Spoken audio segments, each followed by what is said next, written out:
Well, good morning, good morning, good morning.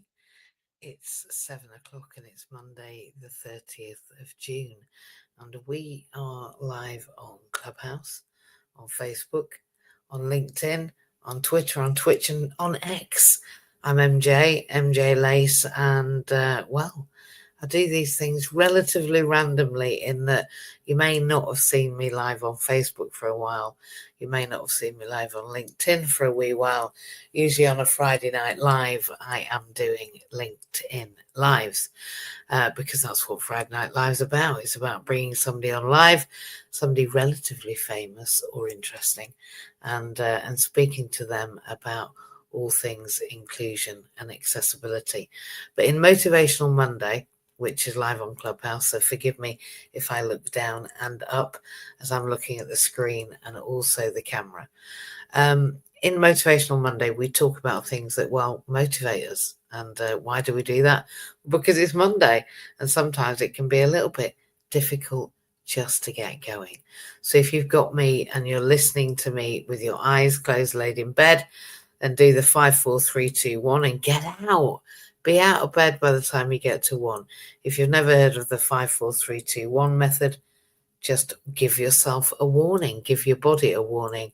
5, 4, 3, 2, 1, and we're going to get up. And you'll find that if you keep repeating that, well, funnily enough, you are able to move when you tell your body to, as opposed to your body deciding when you can move. So on this Motivational Monday, use the 5, 4, 3, 2, 1 blast off. Do you remember Thunderbirds Go? 5, 4, 3, 2, 1. Thunderbirds Go! And of course, you can't even get to Thunderbirds Go before it's over. It's great to see people that are here live alongside us. And I want to talk today about my environment. Well, actually, I want to talk to you about space. I know what you're thinking. You're thinking NASA, aren't you? And I'm not thinking about NASA. I'm not. I'm talking about spaces that make us feel, me feel. I'll talk about me. I won't want to put this on you. Just think about what spaces make you feel powerful. It's interesting. The other day I had a meeting and I realised that the persons in the meeting had positioned it so that I was at the head of the table and that my counterpart was at the other head of the table, and that we'd literally lined up the individuals that we were talking to in front of the screen, a bit like classroom, right? It's great to see everybody arriving. But that space made me feel included. And I'm quite sure that in different positions, I may have felt a little more left out. Look, I believe that we've got to think about spaces and places that soothe and calm and accommodate people, because there are many people in the world that are merely, introverts. I'm not sure whether I think I'm an introvert extrovert in that I love people, but I also love my own space. But I think we need spaces that are able to adjust to us. For example, I'm just back from the UAE, and there's air conditioning everywhere, and I can adjust the environment to suit my needs. I think that when we are in spaces and places where we don't feel able to adjust the environment around us, well, for me anyway, it makes me shrink back. It makes me go small. It makes me get quiet. And I'm going to go back to Dubai now. I don't mean physically. I'm not going to clear off out the door in the next 20 seconds. What I'm saying is that very soon I'm going back to Dubai because, they have a plan. He's a man with a plan. And I've always been a woman with a plan. There's an actual a 2040 urban master plan in Dubai to create walkable cities, or rollable, as it is in my case. I'm in a wheelchair. I'm chronically disabled, and I have been for many years. I move through the world in a wheelchair, but don't let anybody think that stops me. I'm quite good at wheelchair dancing. But the urban plan for 2040 in Dubai, and by the way, there's also a 2040 plan in Wales. They're quite different, but they have the same purpose, which is to create cities that we can roll or walk around, and that there's universal design in every public space. Now, I personally think universal design needs to be everywhere. I think the universal design needs to be house building. It needs to be in public spaces. It needs to be in places that we create that maybe we don't think all the public are going to go to. Because 15, 20 years ago, we'd never imagine that we would have, I don't know, a disabled therapist or a disabled social worker or a disabled teacher, a blind teacher. Imagine 20, 30 years ago when we would never have even imagined it. Now, I know of a young lady in the States, and her and her sister are conjoined, and they're primary school teachers. So if we can have conjoined twins that are primary school teachers, maybe we need to take both the Welsh approach, because the Welsh way, right, what we're going to be doing in Wales, in what we're doing in Wales now, actually, and in the plan we're going to be doing in England in 15 years' time. Believe me, that's good, bad, and indifferent, because Wales is a bit of a test bed. Don't know whether you've noticed that. Yeah, it's a bit of a test place. And I used to live in Yorkshire, and Yorkshire has a very similar demographic and cultural kind of difference, where there's lots of rural people like there is in the north of Wales, and then lots of city people, sort of, the city of York, etc. And you've got the places around in York. You've got Sheffield, you've got some major cities. So there's the rural and then the city perspective, and Dubai is very much like that. What they've done in Dubai is they've created a new centre of Dubai in Expo City. And it was Expo City in 2020 that really caught my attention, because they created a city for an expo that brought everybody together to talk about the future of diversification of income streams. Because remember, we don't really want Dubai only to be dealing in oil, on account of the fact that one day it'll run out, right? So the leader of Dubai, His Royal Highness Prince Mohammed, who, by the way, is a genius for me and a leader I can definitely follow. He created in the Expo 2020 the first opportunity for people to understand what a sensory pod was. That's just an example. And if you don't know what a sensory pod is, well, it's a space for introverted people, or for children that have meltdowns, or for people that just want to take a minute out of the hustle and the bustle, where the sound is usually quite calming, usually soothing sounds, and places of dimmed light, and even some maybe fiber optic lights, and a space where you can relax. And he also introduced sensory signage and lighting in the malls. He's really thought about mindful designs in mosques and in retreat places. And, I think it's important that we take the lead from the leaders around the world who are really thinking innovatively. And innovatively is about including everybody, isn't it? Because I don't think that I'm any more important than anybody else. And I think that everyone deserves an opportunity, a space, a place at the table in order to express their best selves. And I'm just wondering if we want to think about how your environment, how my environment, I'm definitely going to do that today. I'm going into London in just half an hour. I'm in London, but I mean into the centre. I'm probably going into a fairly hustly and bustly space and place, and I need to think about how I prepare to be there, and then what I do when I get there. I'm thinking about designs that annoy me or find it difficult for my neurodivergent brain, that sometimes will retreat in an environment. Have you ever been in an office where you're behind the kitchen and the fridge is humming like it's a Boeing 747 or it's about to take off? Things like that actually really find my concentration to diminish. Sometimes I've been in places like university where the lights just seem to completely flicker, like my shadow is doing now, at me all the time. I think those kind of lights, I forget what they're called now, fluorescent strip lights, really have taken their toll on how I behave in a classroom environment. And in fact, I think I probably acted out maybe got a bit giddy or a little bit grumpy in an environment where the lights constantly flickering. And then in the Senate, in the Welsh government, we have an EDI committee, and I'm also on the standing member committee of the Welsh British Association of Social Workers.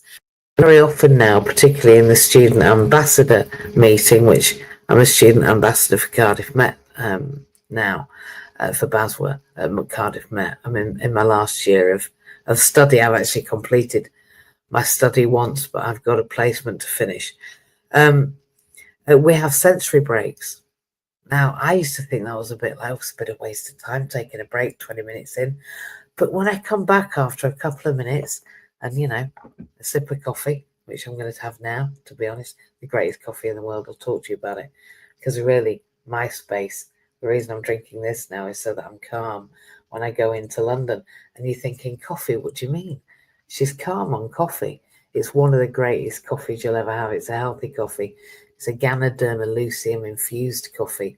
That's the mushroom of everlasting life. But what does it do?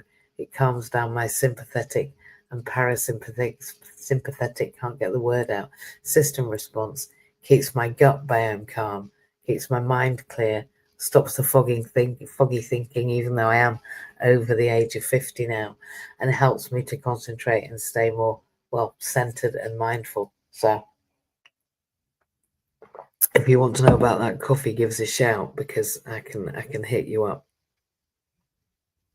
For those sensory breaks, when I have my coffee, really important for me. And when I come back, I really believe that I have just a greater propensity to have focused thinking that has a solution focused approach. And in fact, I'm not the only one that thinks that thinking's a good idea and taking space out. Bill Gates, I don't know whether you remember him, is the bloke that started Microsoft. You might even be looking at through one of his browsers right now. I imagine you probably are. In fact, if you're not involved in some way with Bill Gates products, I'm really not sure whether you're on the planet. But he designs his life about needing to think quietly. He says that if the wealthiest innovators need rest and reflection to succeed, imagine what might change if we designed everyone's week workspace or worship space, that I like that, worship space with that insight. Imagine going to a church where your children had a space to be so that you could also quietly worship.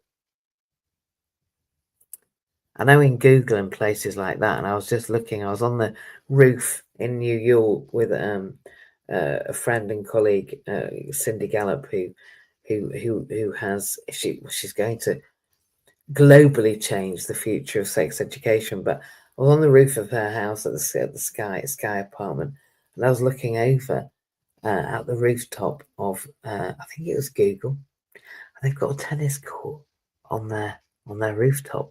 They play games upstairs with each other while they're taking a sensory space or their lunch or their break. Imagine if you had a place like that you could go and chill for a minute and take a minute out and think about a problem you've got. So I think I've got a bit of and bear with me as I say while I look up and look down, and I've only got till past today, you'll be glad to hear. But I think there are some powerful ways that we can include more people in more spaces. And if we do that, then more people can go to work, right? And I think the UK government want that to happen. I know that the Welsh government want that to happen. There's a massive employment drive, disability inclusive employment drive. And I want that to happen because I work with on a one-to-one basis with individuals who require, desire, or want to know about the Access to Work scheme. And if you want to know about that, just direct message me on one of these platforms, and I'll invite you to one of those free webinars that allow you to know what Access to Work is, why most people probably who are neurodivergent have a sensory requirement, chronic illness, physical disability, mental health condition. Most people travel needs, requirements for a mobility device like me, support needs, maybe software, assistive software, those things like that, that those people are entitled to something called Access to Work. And we help people understand that as one-to-one. On a one-to-many, we work with organisations and corporates to help them have frontline, beautiful, amazing, inclusive training that allows the culture to shift in the organisation. We also pop around and do those accessibility audits, point out all those things that will make your place just gold standard accessibility. And we even give you what you must do. Like, you've got to have a lift. Really, you have now. You have. I've had to tell a number of places in London to get a ramp, and then I've gone back the next day to check that they've made that order, because it's just not okay for me not to get in. It's 2025. So we pop round and do those. So we give you all the physical nods, the things you must do, the things you could do, and then the things that would be the gold standard of doing. So we work with some great organisations, helping them become culturally and practically and ethically just more sustainable in terms of inclusion and design, universal design principles, not as an afterthought. So just thinking about ways to include people, and bear with me because I'm going to invite people up in Clubhouse if they're around. I'll look in a minute. When I'm in the office or I go to an event, it isn't just what I hear or what I see that hits me, right? I have a really keen sense of smell, and even COVID didn't wreck my sense of smell. But also, if somebody comes up behind me and just puts their hand on me, I sound like a chimpanzee. I literally do. I squeal because I have a fight and flight response that even with the adaptogen coffee is more like a chimp than it is a person. So noises startle me.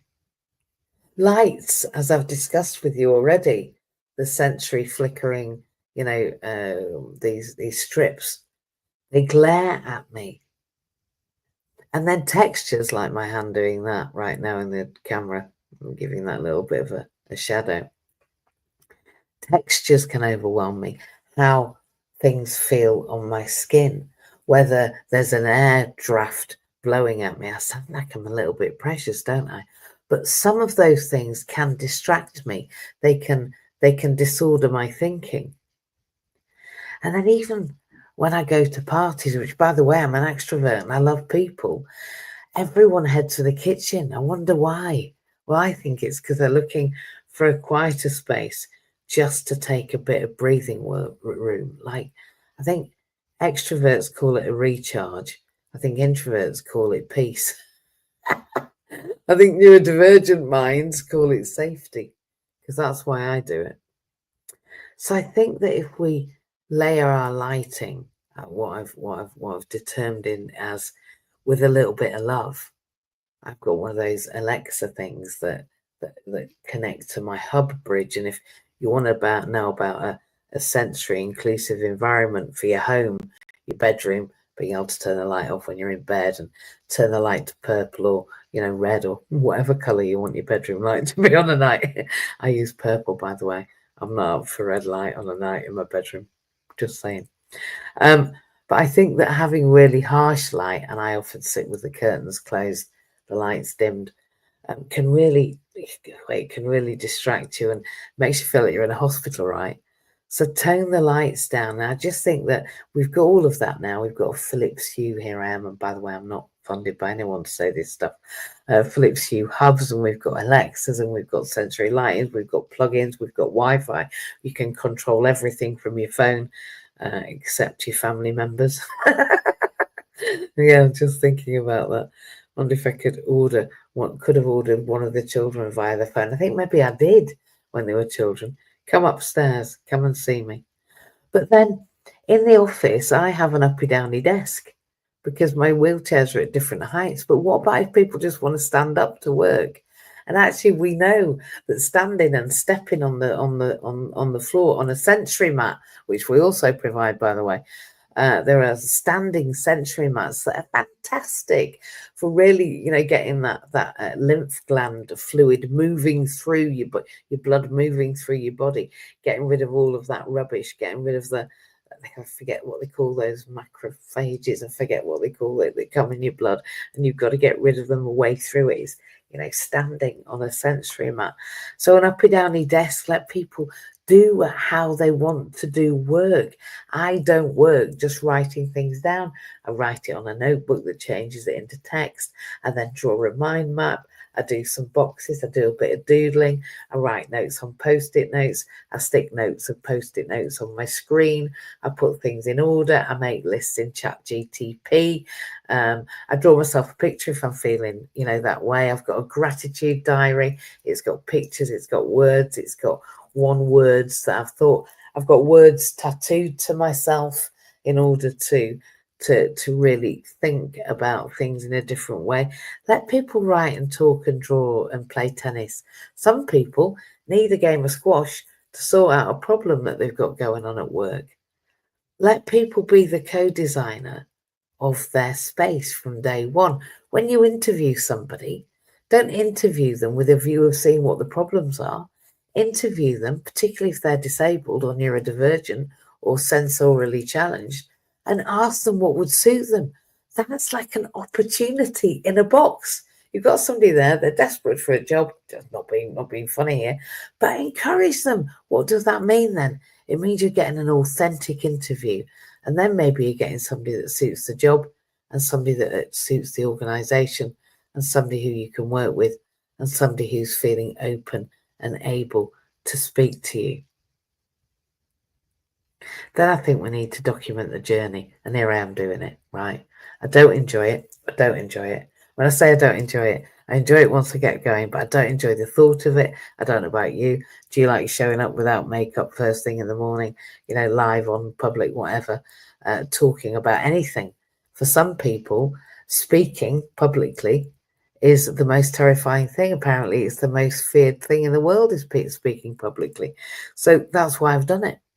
I've done it because I want to showcase. I want to record. I want to co-design with you myself. I want to show you that you can come back from chronic illness, from the depths of addiction, and how can I get addicted to anything? I can get addicted to literally anything: drawing, writing, eating a certain food stuff, wearing a certain fabric, going to a certain place for dinner. We've just been to Dubai, and honestly, my brother said to me he's never been to the same restaurant so often in all his life. And he's really old, much older than me. And I enjoy telling him that. I enjoy telling him that all the time. The other thing that the UAE did, by the way, is that they made what they call a 20-minute city. Now, we're going to call them 15-minute cities in the UK. They've got plans for them in Wales too, where everything is within a short roll or a short ride. Now, that sounds a little bit to me at the beginning like they were going to trap me in a place I couldn't get out. But it doesn't mean that. It means that in Expo City, I've got a pharmacy just there. I've got a Spanish restaurant just there. I've got a mosque just there. I've got a church down the road. I've got a metro just around the corner. I'm going to have a conference centre. I've got schools. Everything. You name it, I've got it. You name it. Literally within 15 minutes. Which, if you're in a wheelchair, actually, and you can't get a wheelchair accessible vehicle easily because, there's not that many, not even in Abu Dhabi. I think last time I was in Abu Dhabi, there was 7 wheelchair accessible vehicles across the whole space. So they're getting there, right? Because they didn't used to have cars, did they? I think there was only camels. I think that might be a bit racist. I'm not being racist. I'm just saying that it used to be just the desert, didn't it? But now we're about to have air taxis. I'm going to help make air taxis accessible. So if anyone wants to work with us, I'm working with a couple of designers over there about making them accessible, because I want to be flying around from one building to the other, and I want to be able to get in and out too, just like the trains are. And the metro is step-free access over there. So getting on and off the metro doesn't take me 34 years like it does in the UK. Thank you, by the way, to all of the UK transport assistance schemes that are evolving. There are some terrible ones and there's some amazing ones. And I think I might do a bit of a league of who's doing well where. I think that might be something to do. I might talk to Simon at Snowball and see if we can just add a bit of a league. And if you don't know Snowball, go and look up the app. It's phenomenal for knowing where the toilet is. If you're in a wheelchair, you need to know where all the radar toilets are, where the step-free access is. You also need to know a changing rooms toilet, or you haven't got a toilet with a hoist, which is ridiculous if that's what you need. And I know a lot of families actually plan their holidays around accessible toilets, which sounds a bit dodgy, but we often have toilet humour in disabled families because it's just a natural thing to talk about. So share your journey publicly. Show up as a disabled person for me, because then if you show up and you're a bit scared and you need a minute out, or you have a bit of a cry because, the plane flies off without you or whatever. By the way, it's never done that to me. Then you're showcasing the fact that we're all different and that we all need accommodating. If we don't show up and we hide everything that's going on, nobody will ever know, and we're not going to be able to help that. So take some photos. I don't like it, by the way, but I'm going to keep doing it. And know that this inclusion story isn't just a one job off, one-time job, one-off thing that you just do, like, it's, I don't know, Feed the World Day or whatever Bob Geldof and that we all used to do. I think we still do that. Those days, it's all right getting involved in those days, and they're bloody amazing, and it's great to campaign, and it brings awareness and all the way. But every day, have a think about how you can make it more inclusive for you and everybody else. And I'm just thinking today, if anyone's got any time, if you want to talk while I'm sticking some makeup on, what kind of spaces lift you? Where have you felt welcomed or seen or heard or at ease? Was it a classroom or when you were in a garden? I know when I went to the Royal Horticultural Society show in London, one of the greatest weekends of my life, just being around these sensory gardens, being with all sorts of amazing natural spaces in the middle of the urban place. Was it a digital space? When I went to Dubai, I went to the Museum of the Future, and there you go into a simulator and go into the sky, and you go to the moon and you land on the moon landing, and where I think it might even be Mars, anyway, on one of the planets, aren't us, onto the new space that you're going in to live and work, and you get given a job, and you go around and see all the specimens we've retrieved from Earth, and you learn about the entire planet and how the weather works. And honestly, I was probably at more home in that digital space than I've ever been on planet Earth, because it just looked like a new world to me. And I think we have to create a new world together, whether we create it here on Earth if we've got time and we haven't killed our Earth, or whether we need to create it on another planet, like Elon says. We're off to Mars. Well, so's the UAE, by the way. They've got a plan for Mars, and I mean a literal plan for Mars. I mean, what a vision, what a mission, what a way of motivating the greatest people. And the other thing is, if we want to attract people who are going to come and do amazing things like put us onto Mars or on the moon, or take the power of Ra, the sun, and turn it into electricity, or harness the power of the water, because they watched a water wheel going around, and create renewable energy. If we want those people in great places doing great things, we want to attract them to the financial and cultural and developmental epicenter of the universe. I'm talking about Dubai now. Oh, and Wales. There's a few other places. I'm a little bit biased. So if we want to attract good people, what are those people generally like? Well, I've already given you a clue earlier. Bill Gates, Elon Musk, me, loads of people. I imagine Margaret Thatcher, right? Did you meet her? I think there's a lot of neurodivergence people who require a sensory relevant space in order that they can use their amazing minds. Just saying. So I think I'd like to know, what would you do to redesign job interviews, for example? Most people say they really enjoy job interviews with me because it's more like a chat than it is an interrogation. Although, believe me, I get lots of information out of them. What about hospital waiting rooms? You ever felt uncomfortable staring at each other sitting opposite, looking into the eyes of a person you've never met before, but not talking, and reading magazines from 1963 that actually you'd never pick up in a million years. Government offices, ever been scared in a government office? Ever sat in a police station thinking you've already been charged with murder, even though you went there because you lost your purse? What about nightclubs? Because I'd like to go out and have a boogie, but I don't necessarily need to come out with my eardrums popped and having screamed at everybody all night. Just wondering.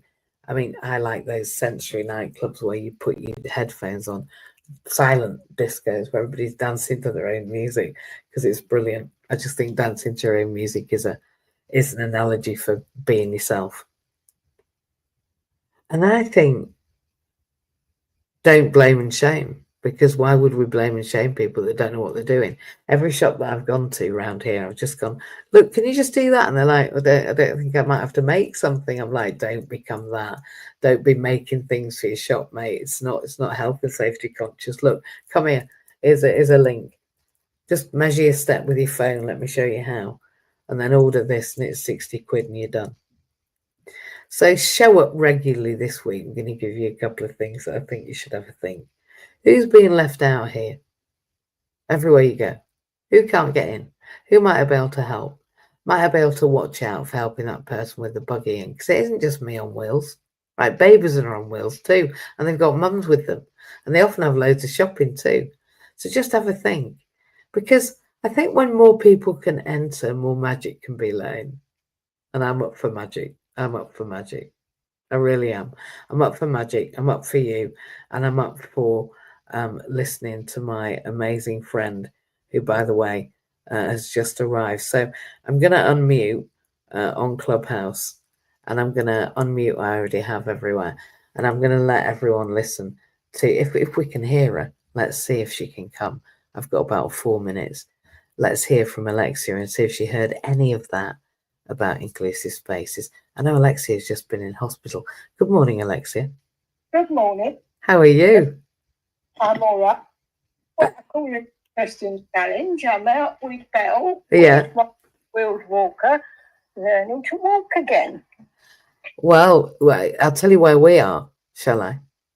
We're live on Facebook, on LinkedIn, on Twitch, on Twitter, on X, and on Clubhouse. So, you know, I mean, I love having famous people around me. I was only alluding to earlier the fact that on my first Friday Live, have so many amazing, famous, incredible, delightful leaders in inclusion and design. And by amazing, delightful, powerful, I mean, you know, people with lived experience as well, because actually they're the most powerful leaders in the universe, and you're one of them. So you're learning to walk again. Yeah, interesting. You don't realise what you take for granted. And you said something very important, I think, earlier, is going outside what you think you're capable of doing. Excuse me, I've got to clear up after the dog at the same time. You're all right. We love multitasking here. I'm not cleaning up after the dog, but I am in a hotel in London waiting for a taxi in about 20 minutes. So I'm going to really close this up at like 1:45, just so that I don't look like this at the marketing meeting. And believe me, the whole world can see me right now. So they know exactly how I look and how I should not be live on social media, screaming into the void, as my children would put it, or being a content creator, which, by the way, would make them want to divorce me. Are grown-up children allowed to divorce their mums? I don't know about that one. No, I don't. I think, to be honest, the way I look today on social media, they ought to divorce me. Disown is the word, I think. Disown. Disown. Thanks for that. Yeah, thanks, Chris. Do you know, don't you just love it when a man interjects with a great word for the day? You're going to be disowned, MJ.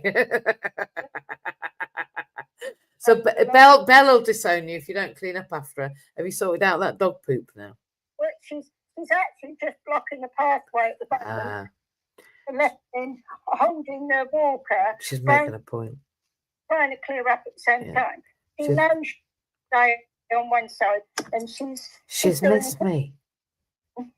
I'm not doing it because Mum's not paying attention. She's missed my voice. She's like, my mum's playing now. She's with MJ. She's playing. I can do what I want now. She's like, yes, Mum's distracted by the MJ. No, I can do what I want. It's great for her. She's loving it. She's loving it. One I'd like to say is that disability, you talked about disability, but disability has so many forms and disability changes. It does. But one of the biggest lessons I've learned is, and it's something that's in my book, if it scares you, that's probably the thing that you need to take on, because I remember when you were scared to speak on the stage. Yeah, I've got an idea. Why don't I scare you, and why don't you come on my podcast? It'll be about February next year, because we've got so many amazingly, ludicrously beautiful, outstanding guests that are coming on First Friday Lives that I just think you need to be now in the schedule. Yeah. I need you, From Fear to Peace was a great book, which, by the way, I've not dared to write in yet, which I know is a bit of a thing, but I'm learning. I've been highlighting my Think and Grow Rich now for like the last 3 years, because every time I read it, there's a different part of it that I think, do you know what? I never even realised how important that line was. But I have also just read My Story by His Royal Highness Sheikh Mohammed from bin Rashid from Dubai. And that has been the most moving story. Joe Berry's in the house. Please come up. We love you. She's just about to be honoured by the king. I told you the king was coming. Sorry, I do get distracted. But yeah, his book, My Story, has had me crying. It's had me laughing. It's had me feeling finally that I just found a leader I can follow. And don't you think we're all looking for belonging? We are. And one important thing I would like to say to people, that none of us can survive without this planet. No. It doesn't, whether you're a king, whether you're a queen, no, living on the street. Yeah, 100%. Climate, we really need to be aware of what we do, what we use. Now we use it. Now, I'm not saying we shouldn't fly, we shouldn't have cars. Yes, we all need those things. And yeah, I can't manage without a driver to get me to A to B, because my son have to drive. But we can be respectful of what we use and how we use it.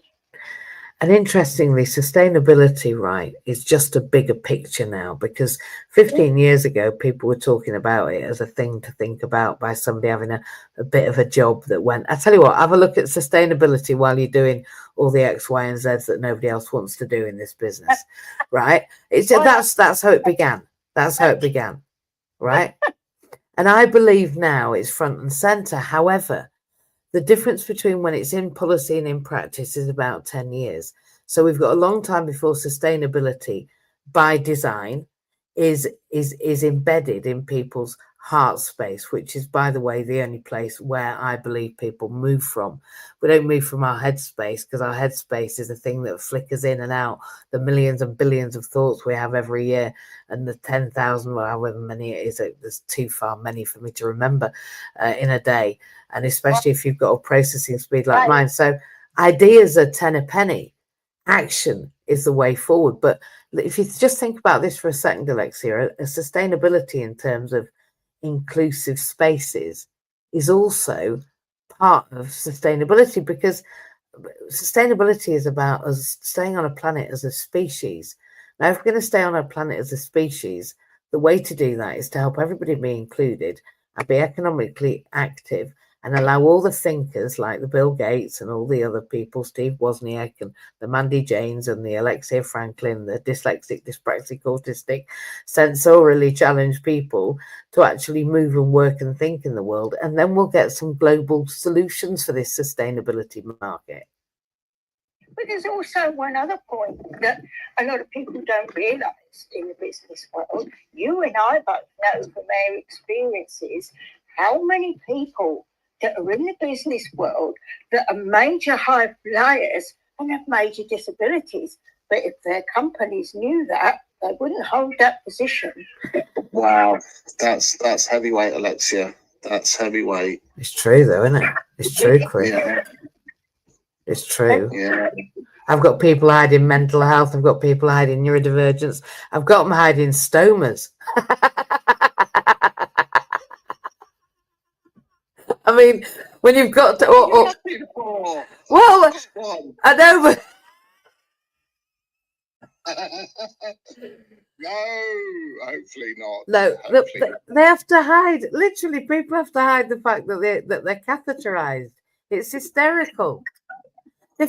I've got people with their husbands going to their workplace to toilet them because access to work won't help them, and neither will the workplace because they daren't say that, actually, without a hoist, they need somebody to help them onto the loo. Well,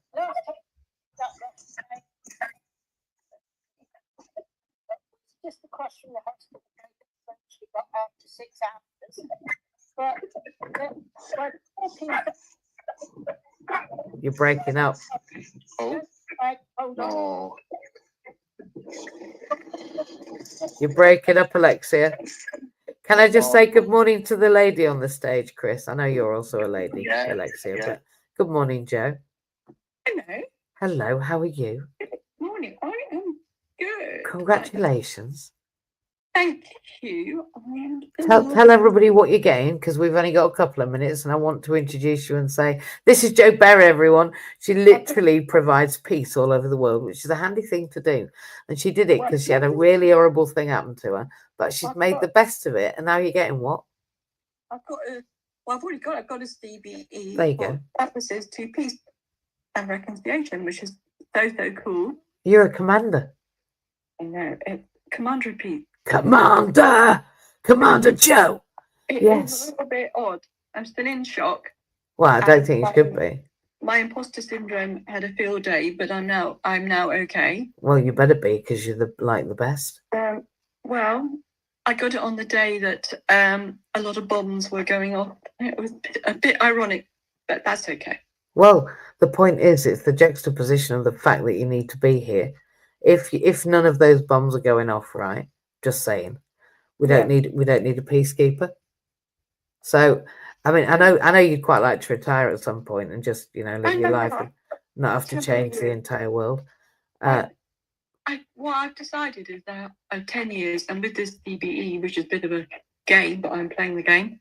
I have to play the game. It will open doors. Of course, listen, it's going to open entire villages and countries and universes and stratospheres and galaxies and 10th dimensions, and and maybe one day you'll do what I've suggested for the last bazillion years and get what you're entitled to too, Mrs.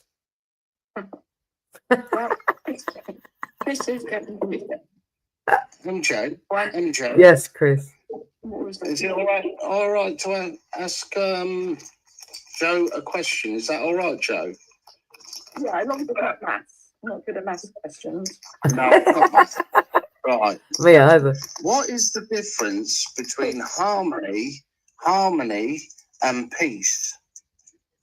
Oh God, I love that answer. It's 7:45 on a Monday, Chris, and you've just asked the most deeply existential, challenging, demonstrably subjective question. He's a deep thinker, is our Chris.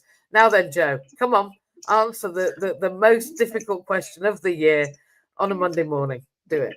I was going to ask you, Chris, what? Yeah. Sorry?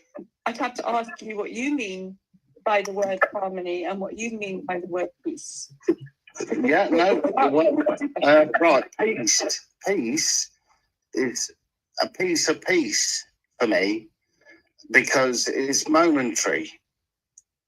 Harmony is continual for me. That's how I would describe it. Nice rebuttal. I'll tell you what, when he threw that back at him, I thought that was amazing, because how would you know what he meant by the words he's used, which is, I think, genius. What do you think, Joe? What do you think to that?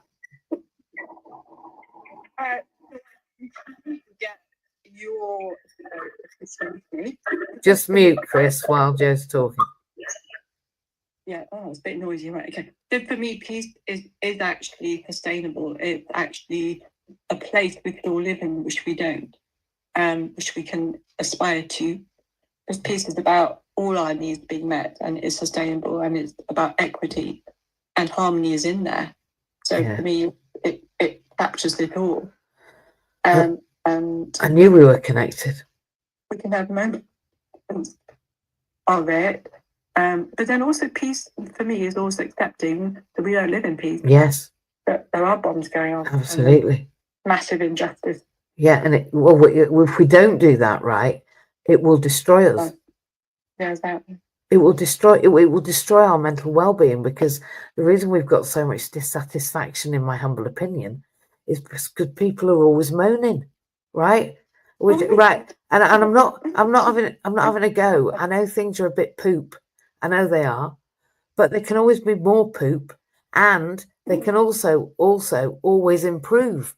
So if we just get on and try and do that, we'd just save a lot of time if we just got on with it. Exactly. But we need to moan as well. Yeah, I know. It's just that I don't think we need to make it an Olympic sport.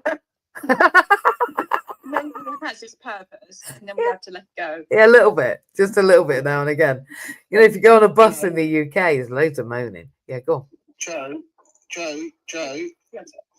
Can we live in peace? No, can we make peace and live in harmony? What's he up to now? Like, If you want to, you can do whatever you want. yeah. I'm not gonna define what you do, because you bring your own meaning. So that's what you do, then that's what you do. Yeah, exactly. I love it. No, that's it. I think, right. No, well, superb. I'll tell you what, with a CBE, with a commander of the British Empire on our stage in our life on this Monday morning, I feel so motivated. I may be more motivated than I've ever been motivated by a Motivational Monday morning meeting. And we've been everywhere. We've been live everywhere, and I haven't given a poop about what I look like. So whoever's online, there's loads of you I can see already. It's good to see you. Sorry, I don't look my usual amazingly beautiful, outstandingly prepared self, but it's Monday morning, and who does? So I've got 10 minutes to go and get ready now to go to a marketing meeting. Joe, as commander of the British Empire, I would love to invite you on my podcast. It will be sometime like next March, because the schedule's mental, but I would be delighted if you would do that. And we do it on a first Friday live. First Friday of every month, we go live everywhere, wherever I can put us at the same time. And then we turn it into a podcast and a few reels, and it gets a bit exciting. And I'd really, really, really, really, really, really, really, really, really be honoured if you would come and talk about inclusivity and belonging, and how we all need to really just be sustainably inclusive around the world. But I know that you can do that because you're an expert.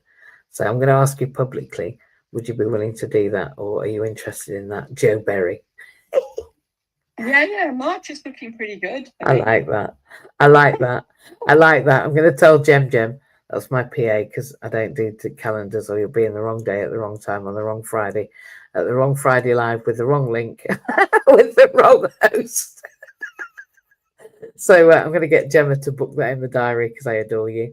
And Chris, look, we're all in sustainability of ourselves and the planet and of each other and of the belonging we've got. I want to say thank you to everyone that's been here this morning, everyone that has made this recording possible. And Alexia, I'm so proud of you walking again. Joe, I couldn't be more proud to know a commander. I intend to be alongside you and command alongside you very shortly. And Chris, I know you're dealing with the sea, which is a big bloody thing to deal with. So I'm glad if you can just solve the sea for us, I'd be grateful. And we can all convene back here next Monday while we might have to deal with the rest of the galaxy next Monday and look at Mars. We're going there, just not today. So anything anyone wants to add in the last 10 seconds? No good. Right. I love you all very much. Have an amazing, outstanding, fantabulous day. Be you, be real, but think about how you can invite more people into your spaces and help more people make the magic. Because I think when we're better together, we just create a magic which reflects society, and society should reflect society, because, by the way, that's what it is. And if we're pretending it's something else, and we're discluding, what? We're not including everybody, or we're not thinking about the whole. Sometimes that can leave people lonely, ostracized, alienated, isolated, and overwhelmed. And we don't want that to happen. We want everyone to feel good this week. So have an absolutely amazing week. Be you, be real, and I'll see you back here next Monday. Bye.